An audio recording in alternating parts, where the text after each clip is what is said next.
الحمد للہ رب العالمین والصلاة والسلام علی الانبیاء والمرسلین اعوذ باللہ من الشیطان الرجیم بسم اللہ الرحمن الرحیم رب اشرح لی صدری ویسر لی امری واحلل عقدۃ من لسانی یفقہوا قولی واجعل لی وزیرا من اہلی۔ محترم سامعین، السلام علیکم ورحمۃ اللہ وبرکاتہ۔ الحمدللہ قرآن پاک کا مطالعہ ہمارا جاری ہے۔ سورہ بقرہ کی آیت نمبر 117 تک ہم پڑھ چکے ہیں۔ آج انشاءاللہ آیت نمبر 118 اور 119 پڑھیں گے۔ کل ہم نے جو آیت نمبر 115 پڑھی تھی، اس کے اندر جو تذکرہ آیا تھا کہ اللہ نے فرمایا تھا کہ مشرق و مغرب جہاں پہ تم رخ کر لو سب کچھ اللہ کے لیے ہیں، جہاں پہ تم رخ کرو گے اسی کا چہرہ تم پاؤ گے، وہیں پہ اللہ ہوگا موجود، اور بے شک اللہ بڑے وسعت والا اور بڑے علم والا ہے۔ اس آیت سے ایک عقیدہ اور بھی بعض لوگوں نے کھڑا ہے، پہلے میرے علم میں نہیں تھا، کسی کے بتانے پہ مجھے یہ بات معلوم ہوئی ہے کہ بعض لوگ اس سے جو اس قسم کا عقیدہ بھی سمجھ لیتے ہیں کہ جس کو ہم کہا جاتا ہے وحدت الوجود کا کہہ لیتے ہیں، یا اس میں ان الحق قسم کی بات آ جاتی ہے کہ ہر چیز کے اندر خدا موجود ہے، گویا کہ میرے اندر بھی خدا موجود ہے۔ ان الحق کا لوگ نعرہ لگاتے ہیں میں خود حق ہوں، گویا کہ میرے اندر بھی خدا ہے۔ تو اس میں یعنی کہ بعض اس طرح کی کہی اللہ تعالیٰ کہ جہاں بھی تم رخ کرو گے وہاں پہ اللہ موجود ہوگا، تو اس سے انہوں نے یہ چیز سمجھ لی کہ جہاں بھی جو بھی چیز میرے سامنے اس کے اندر گویا کہ اللہ ہی، ہر چیز کے اندر اللہ موجود ہے۔ اس چیز کو وحدت الوجود بھی کہا جاتا ہے، یا مختلف نام اس کے لیے جاتے ہیں۔ تو یہ ایک بالکل شیطان کا دھوکہ ہے، بہت بڑا قسم کا باطل عقیدہ ہے جو کہ لوگ اس آیت سے جو ہے وہ اخذ کر لیتے ہیں، اس چیز کو سمجھنے میں غلطی کر جاتے ہیں کہ اللہ نے کہا کہ جہاں تم رخ کرو گے وہاں اللہ وہ موجود ہوگا، تو انہوں نے ہر چیز کو اللہ بنا دیا گیا کہ اللہ اس چیز کے اندر ہی موجود ہے، جہاں بھی تم رخ کرو جو چیز میرے سامنے ہے گویا کہ اس کے اندر ہی اللہ ہے۔ لیکن ایسی بات نہیں ہے۔ پہلے تو ہم یہ سمجھ لیں کہ یہ اس قسم کا عقیدہ جو ہے بیسیکلی ہندوؤں کا عقیدہ ہے، شاید یہ ادھر سے کہیں ٹرانسفر ہو کے ہمارے اندر آ گیا ہے، کیونکہ ایک عرصے تک ہندو مسلم جو ہے اکٹھے رہتے رہے ہیں، آج بھی بہت سے علاقوں میں اکٹھے رہتے ہیں، تو کچھ قید جو ہے معلوم ہوتا ہے جیسے ادھر ٹرانسفر ہو گئے ہیں، تو ان کا عقیدہ اس قسم کا ہے کہ وہ ہر چیز کو خدا سمجھتے ہیں، وہ بندر کو بھی خدا سمجھتے ہیں، درخت کو بھی خدا سمجھتے ہیں، گائے کو بھی، ہر چیز، سانپ کو بھی، پتہ نہیں کس کی چیز کو انہوں نے لاکھوں کی تعداد میں خدا بنا رکھے ہیں۔ تو اس قسم کا عقیدہ گویا کہ جو ہے انسانوں کے، مسلمانوں کے اندر بھی آ گیا۔ اس آیت سے لوگوں نے دھوکہ کھایا اس چیز کا۔ لیکن یہ بات سمجھ لے کہ ہرگز اس قسم کی بات اللہ نے یہاں پہ نہیں کہی ہے۔ یہاں پہ اللہ نے یہ بات کہی ہے کہ تم جدھر بھی رخ کرو گے، یہ اصل میں اللہ کے حکم کی طرف توجہ دلائی جا رہی ہے کہ ادھر رخ کر لینا ادھر رخ کر لینا، رخوں کی کوئی حیثیت نہیں ہے، اصل میں اللہ کے حکم کی حیثیت ہے۔ جب اللہ نے کہا ادھر رخ کرو تو وہاں کر لیا، ادھر کر لو تو ادھر کر لیا، کہیں بھی رخ کرو گے اللہ کی ذات ہر جگہ موجود ہے۔ یہاں پہ ہر جگہ موجود ہونے والی بات ہے، ہر چیز جو ہے وہ خدا ہونے کی بات نہیں ہے۔ اور خاص طور پہ اس چیز کو اللہ نے اس آیت میں بہت اچھی طرح واضح کیا ہے جہاں پہ اللہ نے فرمایا کہ جہاں تین ہوتے ہو چوتھا میں ہوتا ہوں، جہاں پانچ ہوتے ہو چھٹا میں ہوتا ہوں، نہ کم نہ زیادہ بلکہ وہ تمہارے ساتھ ہوتا ہے۔ تو یہاں پہ اللہ تعالیٰ نے باقاعدہ ایک گنتی کے ذریعے بات کو واضح کر کے الگ کر دیا کہ جہاں تین ہوتے ہو چوتھا میں ہوتا ہوں۔ اللہ نے اپنی ذات کو الگ رکھا، یہ نہیں کہا کہ جہاں تم تین ہو تینوں میں اندر میں ہی ہوں، اس طرح کی بات اللہ نے نہیں کہ اللہ نے اپنی ذات کو علیحدہ رکھا ہے کہ جہاں تین ہو چوتھا میں ہوں، پانچ ہو تو چھٹا میں ہوں، اپنی ذات کو اس نے الگ کر لیا۔ تو اللہ کی ذات بالکل الگ ہے، کسی اور کے اندر جو ہے وہ موجود نہیں ہے۔ یہ الگ بات ہے کہ اللہ تعالیٰ ہر جگہ موجود ہے۔ اب وہ کس طرح سے موجود ہے اس کے تخیل کو ہم ذہن میں نہیں لا سکتے، اس کی مثل کوئی چیز نہیں ہے، ہم کسی سے مثال نہیں لے سکتے جس طرح دیکھو وہ اس طرح ہر جگہ موجود ہے اسی طرح اللہ بھی ہے، اس کی مثل کوئی چیز نہیں ہے۔ لیکن جب اس نے بتایا کہ وہ ہر جگہ ہے تو پھر وہ ہے،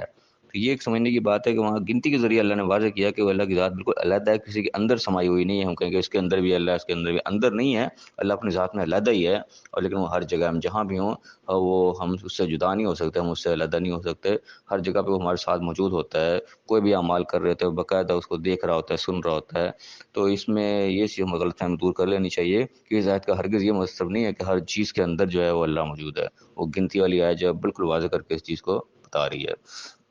تو بہرحال یہ ایک آیت 115 کے حوالے سے ایک چیز تھی جو میں نے شیئر کی۔ اب ہم اپنی آج کی آیات جو آیت 118 119 اس میں دیکھتے ہیں اللہ تعالیٰ نے کیا ارشاد فرمایا ہے۔ اعوذ باللہ من الشیطان الرجیم، بسم اللہ الرحمن الرحیم۔ وقال الذین لا یعلمون، جو بے علم لوگ، کچھ نہیں جاننے والے، جنہوں نے کوئی علم حاصل نہیں کیا، صرف اپنے یعنی کہ اندازے لگانے والے، وہ یہ کہتے ہیں، یا ان کا یہ قول ہے، انہوں نے کہا کہ لولا یکلمنا اللہ، کہ اللہ ہم سے کیوں نہیں کلام کرتا، او تاتینا آیۃ، یا ہمارے پاس کوئی نشانی کیوں نہیں آ جاتی۔ یعنی پیغمبر جو پیغام سنا رہے کہ میرے جو اللہ نے یہ بات کہی ہے، میں تمہیں یہ نشانیاں دکھا رہا ہوں اللہ کی، اسی کو کیوں دکھا رہا ہے، ہم سے کیوں نہیں کلام کر لیتا، ہمارے پاس کیوں نہیں کوئی ڈائریکٹ کوئی نشانی آ جاتی۔ اللہ فرمایا کذالک قال الذین من قبلہم مثل قولہم، انہی کے قول کی مثل، ان کی بات کی مثل پہلے لوگوں نے بھی کی تھی۔ یعنی کہ پرانے جو بھی لوگ تھے دور گزرے جن کے پاس بھی انبیاء آتے تھے، ان کے ساتھ بھی اسی قسم کے بہانے بازیاں لوگ کرتے، اسی قسم کے جو سوالات اٹھایا کرتے تھے، بے تکے سوالات کا کوئی تک نہیں بنتا تھا۔ یعنی وہی بات ہے کہ بات کو نہیں ماننا تو اس میں آئیں بائیں شاید ادھر کے سوالات جو ہے وہ اٹھاتے رہنا، یہ کام کوئی نیا نہیں ہے، یہ ہر دور کے لوگ کرتے ہیں اور یہ آج تک ہوتا ہے۔ آج بھی جو حق بات کسی کے سامنے کی جاتی ہے اس کے آگے اسی قسم کے اعتراضات آتے ہیں کہ اسی کو زیادہ پتہ لگ گیا، آج سے پہلے کسی کو نہیں پتا تھا، تیرے پر کو وہی نازل ہو گئی ہے۔ یہ اعتراضات ہمیشہ سے ہوتے آئے ہیں اور آج تک وہ ہوتے آ رہے ہیں۔ یہ نہ ماننے والوں کے اعتراضات ہوتے ہیں اور ہر دور میں نہ ماننے والے لوگ رہے ہیں۔ اور میں تشابہت قلوبہم، ان کے جو دل ہیں وہ ملے جلے ہیں، یعنی کہ دلوں کی حالت ایک جیسی ہے، مشابہ ہیں ایک دوسرے کے، بات جو ماننا وہ دل نہیں چاہ رہا بات کو ماننے کا، تو بس بہانے بازیاں کرتے رہنا ادھر ادھر۔ میں قد بینا الآیات لقوم یوقنون، جو یقین کرنے والے لوگ ہیں، بات کو ماننے والے سمجھنے والے، ان کے لیے ہم نے آیات واضح کر دی ہیں۔ یعنی جن کو بات کو ماننا ہوتا ہے، جنہوں نے اپنی اصلاح کرنی ہوتی ہے، ان کو واضح دلائل مل جاتے ہیں، وہ سمجھ آ جاتی ہے، ان کے بات کو اپنی اصلاح کر لیتے ہیں۔ لیکن جس نے اپنی اصلاح کرنی نہیں ہے، اپنی ڈھٹائی سے ہٹنا ہی نہیں ہے، وہ پھر بات نہیں مانتا۔ وہ انبیاء کی بات لوگوں نے نہیں مانی اور آگے سے ہیل حجتیں کرتے رہ گئے، انہوں نے وہی کرتے رہنا ہے۔ لیکن جنہوں نے یقین کرنا ہے بات کو، جو کو بات سمجھتے ہیں کہ ہاں بات صحیح کی جا رہی ہے، وہ حق بات کو یقین کرتے ہیں، ان کے لیے آیات بہت واضح ہوتی ہیں، ان کے لیے نشانیاں اتنی کھلی ہوتی ہیں، وہ اپنی اصلاح سے کر لیتے ہیں، ان کے لیے کوئی مشکل نہیں ہوتا۔ پھر اللہ نے فرمایا کہ انا ارسلناک بالحق بشیرا ونذیرا، کہ بے شک ہم نے تجھ کو بالکل حق کے ساتھ خوشخبری سنانے والا اور ڈرانے والا بنا کر بھیجا ہے۔ یعنی کہ ہم نے تمہارے ساتھ نازل کیا، یہ بالکل حق ہے، اس کے اندر کوئی باطل کی ملاوٹ نہیں ہے، سو فیصد حق بات تمہیں دی جا رہی ہے، اور اس کے اندر خوشخبریاں بھی ہیں، لوگوں کے لیے حوصلہ افزا باتیں بھی ہیں، اور متنبع کرنے کے لیے ڈرانے والی چیزیں بھی، خبردار کرنے والی چیزیں بھی ہیں کہ دیکھو حق کا راستہ یہ ہے، اس پہ چلو گے تمہارے لیے انعام و اکرام ہے، دنیا کی بھی کامیابیاں، آخرت کی بھی کامیابیاں۔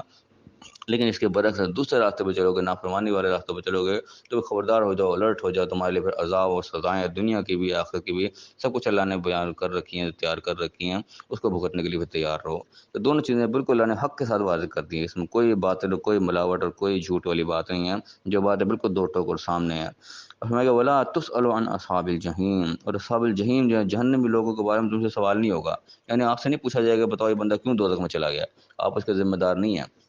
بعد حق کو سامنے واضح کر دینا، باقی اللہ نے آزادی دی ہے، خود اپنے جو راستہ چننا چن لو، جہنم کی طرف جانا جہنم کی طرف چلے جاؤ،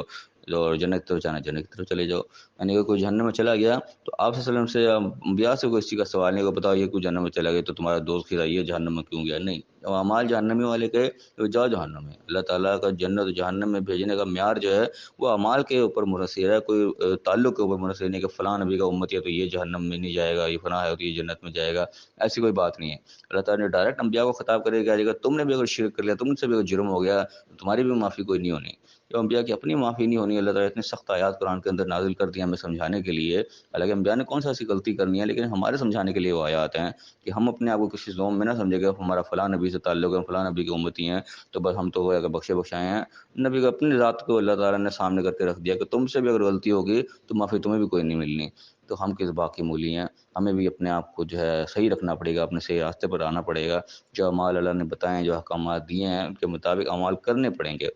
کریں گے تو اس کا نتیجے کے اندر جو ہے وہ جنت ملنی ہے، اور نہیں کریں گے اپنی مرضیاں کی، ان اعمال کو ہم نے چھوڑ دیا، پس پوچھ ڈال دیا جو اللہ کا کام ہے، تو پھر جو ہے اصحاب الجحیم کے اندر بھی شمار ہو جائے گا۔ اللہ تعالیٰ جو ہے کسی رشتہ داری کو نہیں دیکھتا کہ اللہ کی رشتہ داری کسی کا ساتھ نہیں ہے، اللہ نے ایک معیار رکھا ہے، ایک میرٹ رکھا ہے، اس میرٹ پہ جو پورا ہوتا گا وہی جو ہے جنت کو پائے گا اور انعام و کرام پائے گا، جو اس میرٹ سے گر جائے گا تو اللہ نے پھر سب کو لیے واضح طور پہ بتا دے گا اصحاب الجحیم کا ہی پھر ان کے لیے فیصلہ ہے۔ تو اللہ تعالیٰ میں صحیح سمجھنے کی توفیق عطا فرمائے۔ اللہ نے حق اور باطل کو بالکل واضح کر کے بیان کیا ہے۔ انسان خود اب آنکھیں بند کر لے، خود اپنی اصلاح نہ کرنا چاہے تو اس کا کوئی حل نہیں ہوتا، کیونکہ انسان اپنی اصلاح کرنا چاہے، اپنے آپ کو درست کرنا چاہے تو اللہ نے اتنی نشانیاں ضرور رکھ دی ہیں کہ انسان کو ایک دفعہ حق واضح ہوتا ہے، قیامت کے دن کو یہ عذر نہیں پیش کر سکے گا یا اللہ مجھے تو پتہ ہی نہیں چلا تھا، وہ مانے گا اپنے آپ کو۔ اللہ نے بتایا کہ تمہارا اعمال نامہ خود تمہارے ہاتھ میں دے دیا جائے گا، کہہ دیا جائے گا لو پڑھو، آج تم اپنے لیے خود ہی اپنا حساب کرنے کے لیے کافی ہو، کر لو حساب تم کیا کر کے آئے، تمہارے ساتھ کیا ہونا چاہیے، خود ہی اپنا حساب لگا لو۔ تو انسان وہاں پہ بالکل جو ہے اس چیز کو تسلیم کرے گا کہ واقعی میری اپنی غلطی تھی، وہاں پہ ایڈمٹ کرے گا وہ، لیکن اس وقت جو ہے وہ پانی سر سے گزر چکا ہوگا، اس وقت ایڈمٹ کرنے کا فائدہ کوئی نہیں ہے۔ مہلت یہ دنیا کی زندگی کے اندر ہی، یہیں پہ اپنے آپ کو ایڈمٹ کرنا ہے، یہیں اپنی اصلاح کرنی ہے، تبھی کل کو کامیابی ہوگی۔ یہ وقت گزر گیا تو بعد میں پھر کچھ نہیں ہونے والا۔ اللہ تعالیٰ میں صحیح سمجھنے، صحیح عمل کرنے کی توفیق عطا فرمائے اور دنیا آخرت دونوں جگہ کامیاب فرمائے، آمین۔ وآخر دعوانا ان الحمد للہ رب العالمین۔